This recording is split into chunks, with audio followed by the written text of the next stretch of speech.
છે। આવા ગાંધીજીનો આજે નિર્વાણ દિન છે ત્યારે RS કાલરિયા પ્રાથમિક શાળામાં ધોરણ 7 ગુજરાતી માધ્યમમાં અભ્યાસ કરતી તેજસ્વી વિદ્યાર્થીની ચિરંજીવી રાધા રાજીવ મહેતા, જેણે રાષ્ટ્રીય સ્તરની વક્તૃત્વ સ્પર્ધામાં માનવ સંસાધન મંત્રી શ્રી કપિલ સિબ્બલના હાથે ચંદ્રક મેળવેલ છે, તે એક નાનકડું વક્તવ્ય આપશે। વિષય છે જો મને ગાંધી મળે તો। પરમ શ્રદ્ધેય ગુરુજનો અને વડીલો, અપૂર્વ દૈદીપ્યમાન ચેતનાનો તાર રણજણે જાઉં હું એને શોધવા ને સ્વપ્ન સામું મળે। સાચે આમ જ બને કે ઉઘાડું અંતરની આંખો અને સામે મને ગાંધી મળે।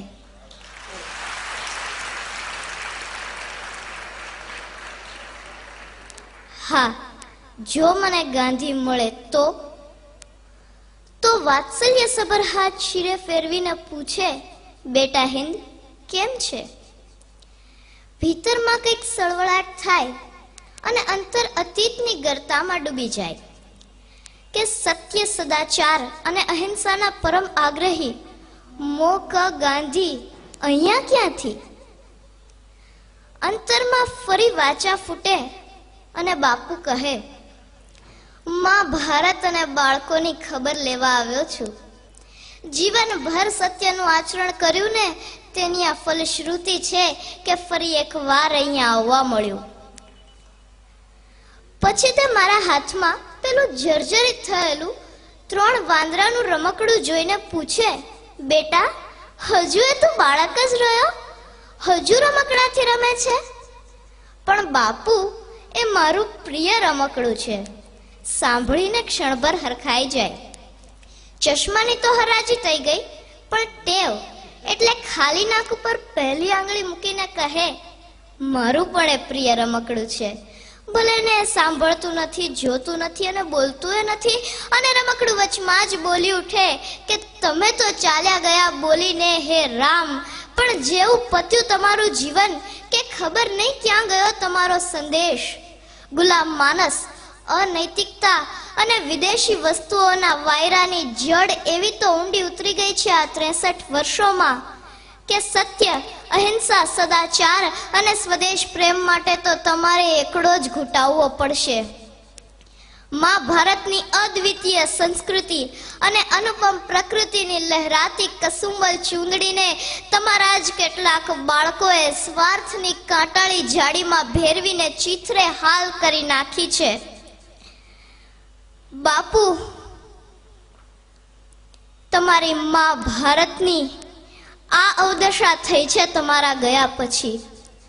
મારા પ્રિય રમકડા અને બાપુ વચ્ચેના આ સંવાદથી મને કદાચ મેઘાણીજી સમજાય અને બાપુ વતી કહેવાની ઈચ્છા થાય કે સત્તા નિયમોની જાલ ધારા કેરી ચુંગાલ, ભોળા કંગાલ કાજ ફાસલા પસારે, ધનિકો માલંત મુક્તિ ગરીબોના લાલ રક્ત સત્તાના ભક્ત આજ શોષે કર ભારે।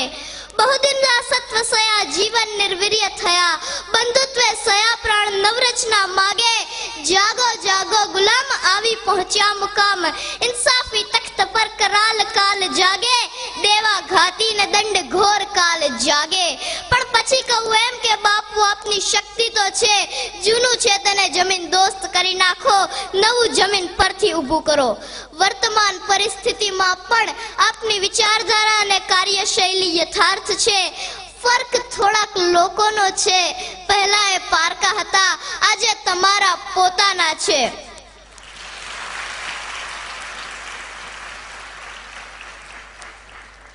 સમાજના નૈતિક પુનરુત્થાન માટે અને આઝાદ રાષ્ટ્રની આબાદી માટે ફરી એ જ નૈતિક મૂલ્યોની જરૂર છે જે આપે એક સદી પહેલા આપ્યા હતા અને આજે મૃતપાય દશામાં કણસી રહ્યા છે।